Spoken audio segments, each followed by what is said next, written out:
tomando depoimento do ex-presidente. Senhor ex-presidente? Senhor ex-presidente? Então, só para concluir, o Jacob Bittar, ele não foi acolhido, ele chegou a passar semana lá. Isso. E que época que aconteceu que ele ficou lá com você passando, ou uma semana, algumas semanas, eu não sei. Isso foi, me parece que, foi a partir de 2005, 2006, por aí. Ok. Depoimento prestado aqui nos autos, inclusive hoje, o senhor Bunlai falou que por volta de agosto de 2010, o senhor Jacob Bittar manifestou interesse em comprar um sítio, porque ele queria que, em alguns depoimentos também, reunir as famílias. Dentro desse contexto de amizade com o senhor, vocês chegaram a conversar sobre isso? Não. Em algum momento? É isso que eu fico muito fulo da vida, porque como é que as pessoas decidem? O Zé Carlos Bunlai conversou com o Jacob Bittar, o mínimo que eu esperava é que ele falasse para mim, olha, você vai comprar um sítio para quê? Não, eu não estou perguntando ao senhor quando foi comprado ou quando você tomou conhecimento. Eu estou perguntando se nas suas relações de amizade com o senhor Jacob Bittar, não, esse assunto entrou em nunca. discussão. Ok. Em depoimento, o senhor Fernando Bittar relatou que vocês, o senhor presidente e a dona Marisa, poderiam usar o sítio como quiserem. O senhor pode falar um pouco disso, por gentileza? Quando eu fiquei sabendo do sítio, ou seja, que o sítio era do Jacob Bittar, que eu fui lá, eu fiquei sabendo que o Jacob Bittar tinha dito para a dona Marisa que poderia colocar lá parte do acervo. Uma parte do acervo foi colocado no Banco do Brasil, que eram as coisas que tinham valor, que estão lá até hoje. Outra parte do acervo foi colocada em contâneres, sobretudo papel mais valioso, e foi guardado que empresa foi? Graneiro. E o que foi lá para casa era dois tipos de coisa. Primeiro, eu posso até dizer de forma pejorativa, tralha, que era a roupa, a camisa de time de futebol, muitas, a Polícia Federal foi lá, deve ter achado, sabe, de todos os times do Brasil. Jaleco de fotógrafo, tinha uns 50 tapetes, sabe, de tudo quanto é lugar lá, e bebida, muita cachaça, sabe, um pouco de uísque e vinho de menos qualidade, que eu também não conhecia, tá? E que denunciaram que era uma adega, na verdade era um quarto, sabe, que se alguém dissesse que era adega para o entendedor, mandava prender, porque era um quarto que não tinha nem ar-condicionado, nem refrigeração para guardar vinho. Então era isso. Então o Jacob Bittar tinha essa preocupação. Hoje, na minha opinião, o Jacob Bittar tinha outra coisa. Tá? O Jacob Bittar, eu acho que ele tinha, na consciência dele, a preocupação do que ele ia fazer quando a gente deixasse a presidência. Então eu acho que quando ele comprou o sítio pensando em ele estabelecer um lugar para que ele pudesse convidar a gente e passar, sabe, tempo junto. Okay. E ele era muito amigo da Marisa. A Marisa tratava ele com uma fidalguia e com respeito profundo. E eu acho que ele se sentia confortavelmente bem, sabe, com a dona Marisa, porque ela tratava ele com dignidade. Então a pergunta é se os senhores tinham liberdade para usar o sítio como quiserem, como o Fernando Bittar disse à época, como quisesse. Eu, na verdade, gostava de usar quando eles estavam lá. Ok, mas o senhor tinha liberdade de usar? Não, eles disseram que eu podia utilizar. Ok. Também no depoimento que o senhor prestou no aeroporto de Congonhas, o senhor relatou o seguinte: eu fui conhecer o local no dia 15 de janeiro. Sei também dito pelo companheiro Fernando, pelo Jacob Bittar e pelo Jonas, que uma das ideias deles era não só que eu tivesse um lugar para descansar, mas também que eu tivesse alguma coisa para guardar, tralhas de Brasília, que é muita tralha que a gente ganha. Então, além dessa questão das tralhas, que o senhor usou essas palavras, também era uma ideia que o senhor pudesse descansar lá no local? Sim. Ok. No depoimento que o senhor prestou em Congonhas... Até hoje tem muita gente que oferece, o Lula quer passar um dia na praia, quer passar um dia no... Sabe? Ok, senhor ex-presidente. Senhor ex-presidente, no depoimento que o senhor prestou no aeroporto de Congonhas, o senhor...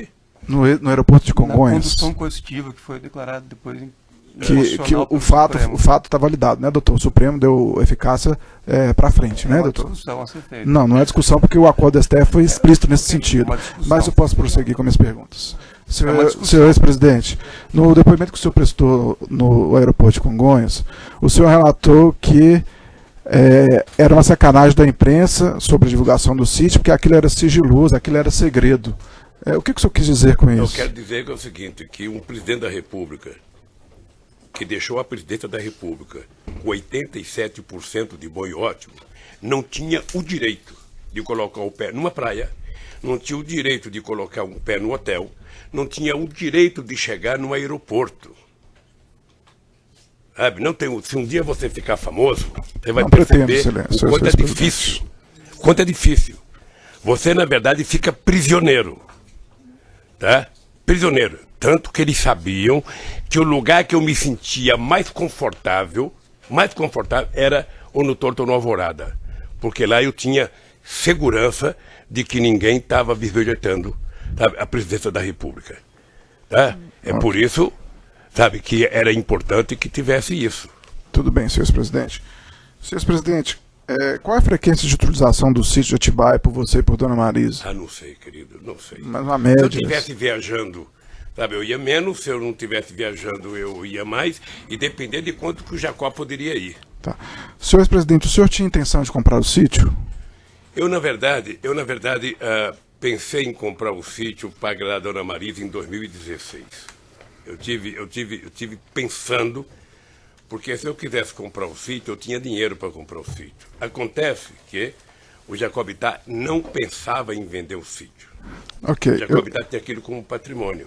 Eu queria exibir para o senhor ex-presidente o evento 2, anexo 286, excelência, que é uma minuta de escritura de 2012, em que consta o senhor ex-presidente e a senhora ex-primeira-dama como adquirentes do sítio. Isso em 2012. Isso foi apreendido na sua residência. Lá em 2012, o senhor tinha interesse em comprar o sítio? Não, então por que esse documento foi encontrado na sua casa? Porque também alguém tinha interesse de vender. Alguém tinha interesse de comprar? Sabe? Não. Não? Nem sempre. Mas tem o nome do senhor aí. Não, veja. Ó, se for feita uma minuta, se foi o Fernando Bittar que fez a minuta, ou foi o Jacob Bittar que fez a minuta, sabe? Obviamente que, como eu era amigo deles, eles poderiam ter oferecido para mim. Eu, se quisesse comprar um sítio, eu teria comprado, porque eu tinha dinheiro para comprar o sítio. Ok. Eu não comprei o sítio e não comprei em 2016, que teve outra minuta. Ok. E por que esse documento foi encontrado em sua residência, senhor ex-presidente? Ora, porque se a ideia era tentar mostrar que o Lula deveria comprar, deveria ter entregue lá em casa. Tá? Okay. Deveria ser entregue. Isso foi entregue ou para mim, ou para minha mulher, ou para alguém. Ok. Qual é o erro de ter sido voltado da minha casa? Foi feito para entregar para nós.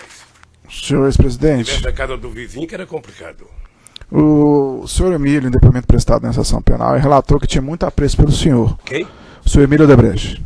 Ele relatou que tinha muito apreço ao senhor porque o senhor era um homem que sabia ouvir as demandas da organização. E eu por ele. Ok. E, nesse contexto, ele alegou que tratava com você de assuntos da Petrobras e assuntos relacionados ao setor petroquímico. O senhor confirma que tratou desses assuntos com o senhor Emílio Odebrecht? É porque perguntado assim, truncado. Não estou truncado. Pode com calma, senhor presidente. Responder a minha relação com o Emílio Odebrecht. O Emílio era um dos mais competentes empresários brasileiros. Aliás, herança do velho pai dele, que era uma figura excepcional, tá? Que eu tive o prazer de conhecer.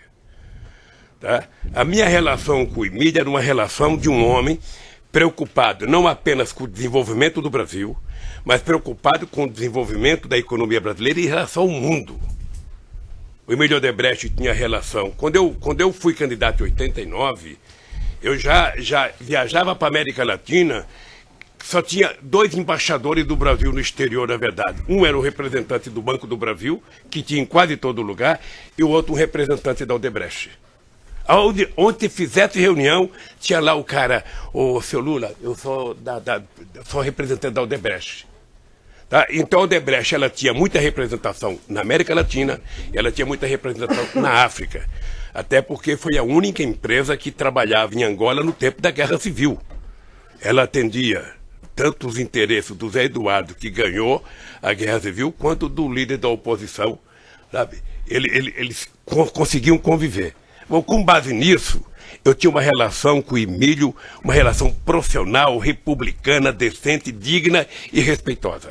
Eu posso dizer, procurador, posso dizer, olhando nos seus olhos, que o Emílio Odebrecht, a relação comigo era uma coisa que o Emílio, toda vez que ia conversar comigo, ele levava, e eu tentava pedir para todos os empresários levarem uma agenda para dizer o que queria conversar. Porque se não leva agenda, começa a contar piada, começa a conversar, daqui a pouco meia hora de audiência acabou.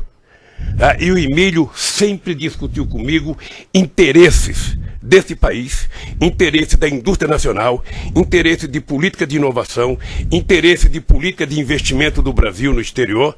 É por isso que eu fui a Angola em dezembro de 2003 e fiz um discurso onde o Estadão fez uma matéria me criticando porque eu dizia que os empresários brasileiros eram covardes, não tinham coragem de investir no exterior.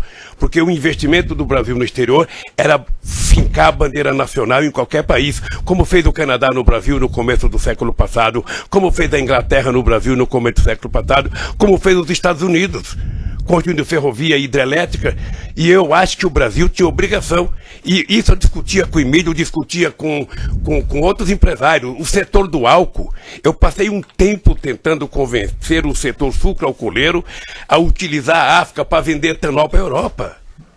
Senhor ex-presidente, o senhor Emílio realmente gostava muito do senhor, ele até ficou envergonhado no Ministério Público, não lembrou a data do seu aniversário. É, grave. E naquela oportunidade... Ele devia ter me mandado um presente. Naquela oportunidade, ele apresentou algumas agendas com pautas do setor petroquímico, essas agendas aí que o senhor falou que pedia. Então, ele tratou com o senhor sobre a petroquímica? Não necessariamente. Eu estou perguntando. Na verdade, eu estou perguntando. A pergunta tem um pressuposto que não pode ser... Ele já foi perguntado no começo. O senhor tratou sobre essas questões petroquímicas com ele? Quando?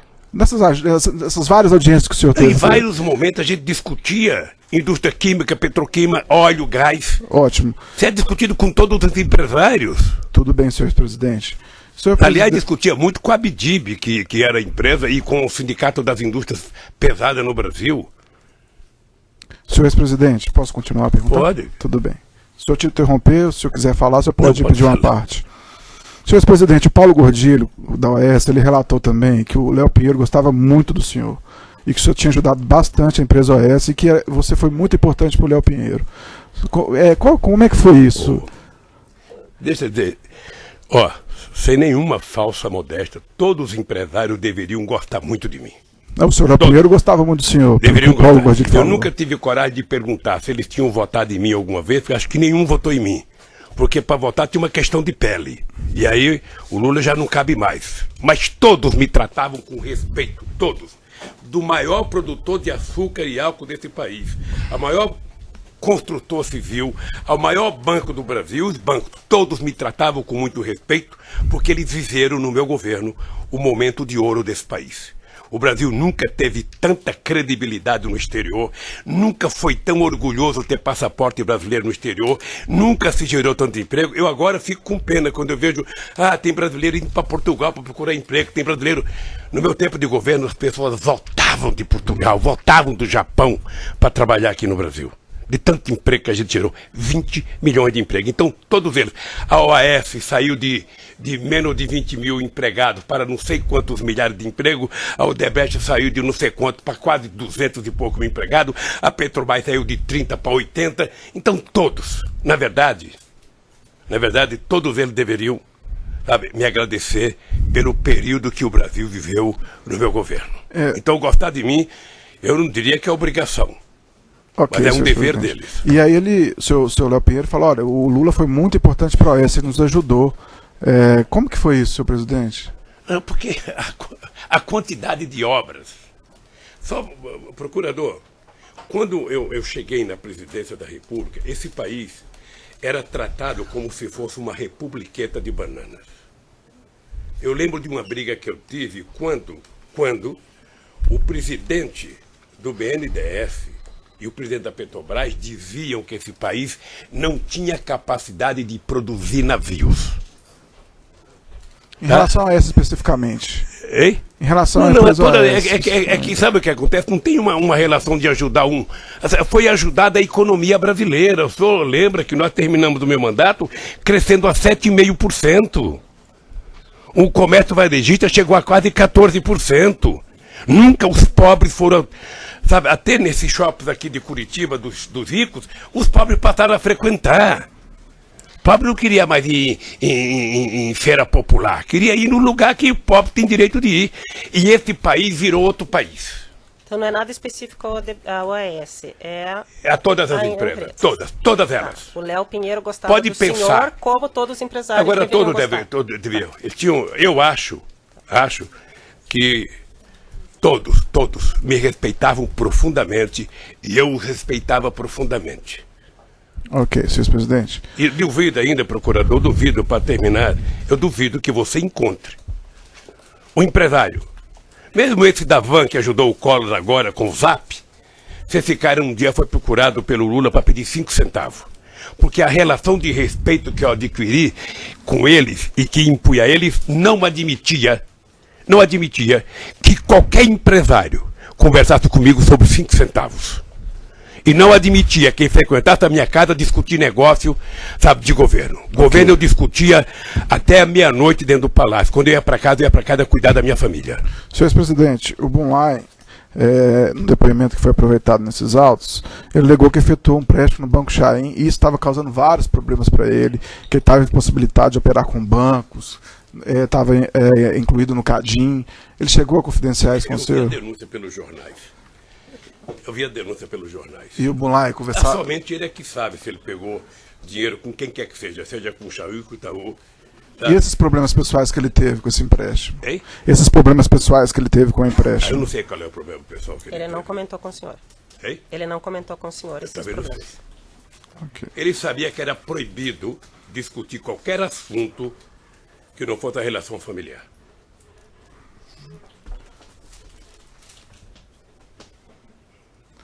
Senhor presidente, nos e-mails apreendidos no Instituto Lula, diversos encontros do senhor Bunlai com o senhor, entre eles eu vou citar alguns. No dia 6 de março de 2014, o senhor Bunlai e o senhor encontraram com o embaixador do Catar. Por qual motivo esse encontro do Bunlai com o senhor? Procurador, sabe que perguntar uma reunião de um ex-presidente da República com um empresário ou com um embaixador, eu certamente recebi mais empresários no Instituto do que eu recebia com o presidente da República, que eu tinha mais tempo livre. E todas as pessoas que me procuravam para discutir, sabe, como nós vamos fazer o Brasil voltar a crescer, como nós vamos fazer com que a economia do Brasil volte a ser respeitada.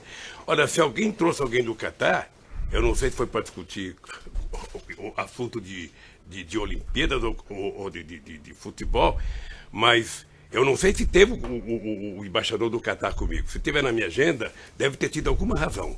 Mas eu recebi muitos empresários. Ok. Recebi muitos empresários, muitos embaixadores, muitos ex-presidentes, muitos primeiros-ministros. Existe um encontro também do senhor Bunlai e o senhor André Esteves com o senhor no Instituto Lula. Qual motivo Só teria pela esse ordem, encontro? excelência, na verdade, existe um apontamento, não necessariamente a existência do Eu vou encontro. corrigir a Eu não pergunta, sei, senhor ex-presidente. não sei. Existe um apontamento de um encontro do Não sei, senhor não- com o não André sei, Esteves e com o não sei, Bunlai. Não lembro se eu tive com o André Esteves, Ok. junto com o Bunlai. Senhor ex-presidente, existe um apontamento quanto a isso. Por qual Eu não motivo você sei se acha que pode ter tido um assunto em comum? Sabe? Algum assunto em comum que o senhor possa ter tido com eles? Se teve algum assunto em comum que eu não sei, deve ter sido o Zé Carlos Bunlai, dificuldade econômica, querendo que o BTG salvasse a empresa, como todo mundo fazia. Ok, E nem senhor. sempre salvava. Ok, senhor ex-presidente. Senhor ex-presidente, Mas ele deve ter dito para você o que ele queria. não, mas eu estou perguntando para o senhor. Ah, não. Senhor ex-presidente, o senhor estava na reunião, segundo o apontamento, sabe. como bem lembrou o doutor Cristiano Zanin. Senhor ex-presidente, o senhor tem ciência desse empréstimo, então, que o Bunlai fez com partidos em favor do Partido dos Trabalhadores, com o Chaim? Tomou conhecimento disso? Nunca ouviu falar? Conhecimento pela imprensa. E quando você tomou esse conhecimento? Tá, quando começou a denúncia. Ok. E o senhor tem conhecimento que a Chaim foi favorecida em contratos na Petrobras? Não acredito. Não acredito? Por qual motivo? Porque tudo que vocês falam da Petrobras, eu digo que vocês falam porque às vezes a Petrobras é tratada como se fosse uma merreca, uma porcaria de empresa. E a Petrobras é uma empresa que tem uma governança respeitada no mundo inteiro. A Petrobras, ela inclusive tem o controle, depois do meu governo, ela tem o controle da Controladoria Geral da República. Então a Petrobras é uma coisa muito séria. Qualquer coisa que é decidida na Petrobras passa pela mão de 500 pessoas. Sabe na mão de quem não passa? Do governo. Mas, senhor presidente, apesar de todo esse rigor aí da controladoria interna da Petrobras, várias pessoas, inclusive como colocou a sua excelentíssima juíza, devolveram aqui milhões e milhões de dólares que eram fruto de propinas. E mesmo nessas condições, o senhor não acredita que houve um favorecimento da Chaim? Veja, se houve a corrupção da Petrobras, que dizem que houve, essas pessoas têm que ser presas, sabe, e têm que pagar o que pegaram. Tá? Isso está totalmente correto. O que eu acho é que isso não é por conta, sabe, de investigação, de licitação, que ela é feita com rigor. Sabe, se depois que estão lá dentro alguém, por exemplo, eu disse aqui para o juiz Moro que só tinha um brasileiro que sabia que o Paulo Roberto era o que foi, era o Moro. Porque como ele teve uma relação com o Youssef durante muitos anos, e o Youssef era o cara, então ele conhecia que era o Paulo Roberto, ninguém mais conhecia.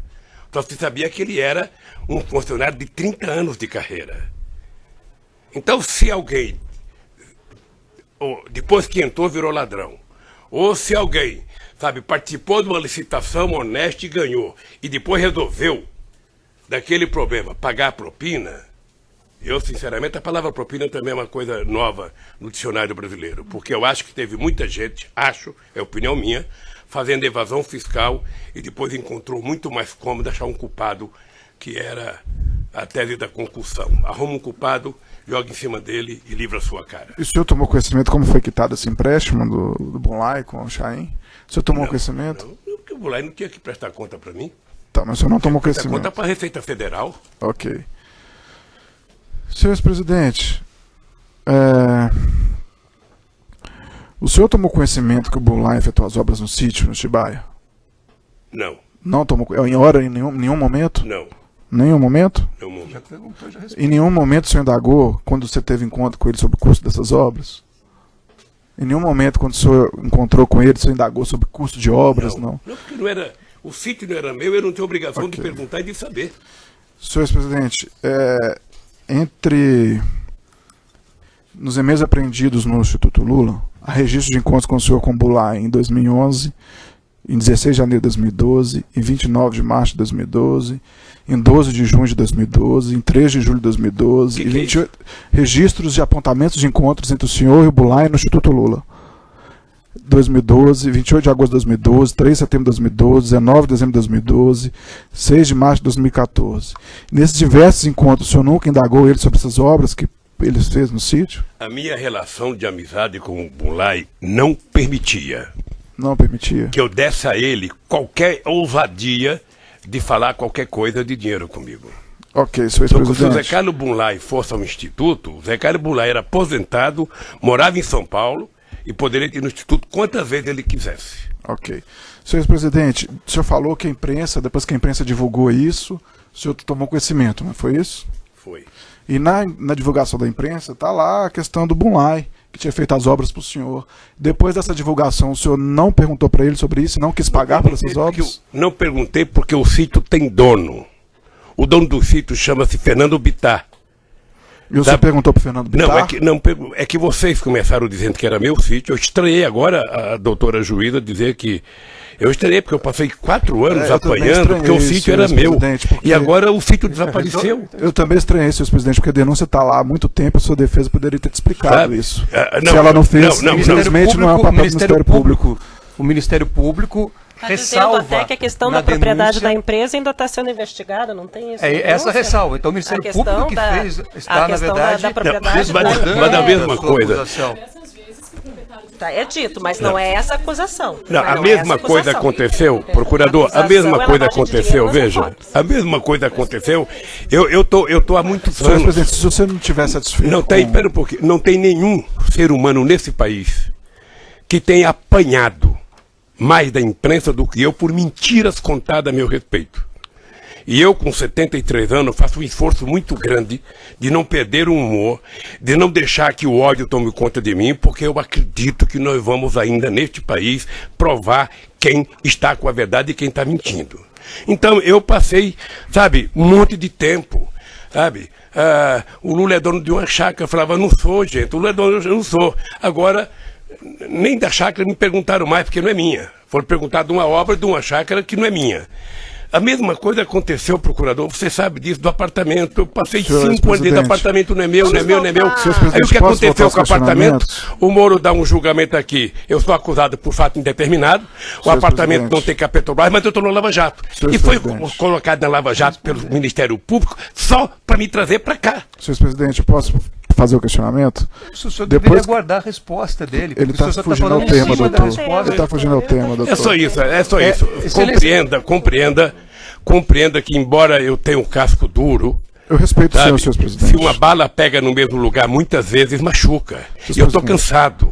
Eu estou cansado de mentira. A mentira é contada aqui e é transformada em verdade pela imprensa. Senhor presidente, tenho o maior respeito pelo senhor. O senhor está aqui para se defender e a oportunidade do senhor é essa. Se o senhor quiser ficar em silêncio, o senhor tem essa oportunidade. Sabe por que eu não posso me defender aqui? Sabe por quê? Porque quando vocês dizem uma coisa, dá 20 minutos no Jornal Nacional. Esse moço aqui, que é meu advogado, ele dá uma resposta, não passa 2 segundos. Senhor presidente, então é uma desproporção isso. Nós vivemos na democracia, o processo é público. Mas eu posso questionar o senhor? A democracia é mais para um do que para os outros. Não, é uma questão de ordem, excelência. Não, doutor. É uma questão de ordem. Eu acho que isso está previsto em lei. Uma questão de ordem. Que questão de ordem? Seja a questão de ordem é a seguinte. Vossa Excelência, a pedido do Ministério Público, inclusive, contra a posição da defesa, disse que vai aproveitar um depoimento relativo ao caso Triplex. Então o senhor presidente estava, inclusive, fazendo referência ao caso que Vossa Excelência decidiu aproveitar o depoimento. Então, me parece que aproveitar o depoimento sem dar a ele a oportunidade de falar sobre o assunto configura um cessamento de defesa. Esse fato já está julgado, senhor Jamin. Eu diria a Vossa Senhor Excelência... Cristiano, o que vai ser aproveitado daquele depoimento são os fatos relativos a essa denúncia, mas não a relativa ao triplex. E ele está atacando algo que já foi decidido. Certo, mas não dá para pensar uma coisa em detrimento de outra. Então vamos para a próxima pergunta. Eu só pediria a Vossa Excelência, educadamente e cordialmente, que fosse possível o depoente, nesse ato que ele pode fazer a sua autodefesa, que ele pudesse completar as respostas e desenvolver os raciocínios necessários para a concretude do ato. Mas se ele fugir do assunto e começar com um discurso político, doutor, infelizmente eu estou comandando a audiência, eu vou ter que cortar. Doutora, inclusive, o problema é que esse assunto não tem um tema específico, porque inventou-se 2 palavras mágicas, o PowerPoint e o contexto. Isso já foi passado e nessas no passado. 2 palavras Vamos parece uma caçamba de jogar problema. Vamos às perguntas. Então tudo está dentro do contexto, porque a mentira tem que ser... Senhor presidente, o senhor está aqui para se defender, o senhor fique tranquilo, se for mentira, se for mentira, o órgão acusador do Ministério Público ele não tem interesse em condenar pessoas por fatos que são falsos. Então o senhor fique tranquilo com relação a isso. Vocês já conseguiram até me tirar do processo eleitoral. Senhor presidente, não foi... Porque eu sabia que se eu fosse candidato eu ganhava no primeiro turno das eleições. A primeira coisa foi me condenar de forma apressada para me tirar. Pelo Quem tempo. tirou?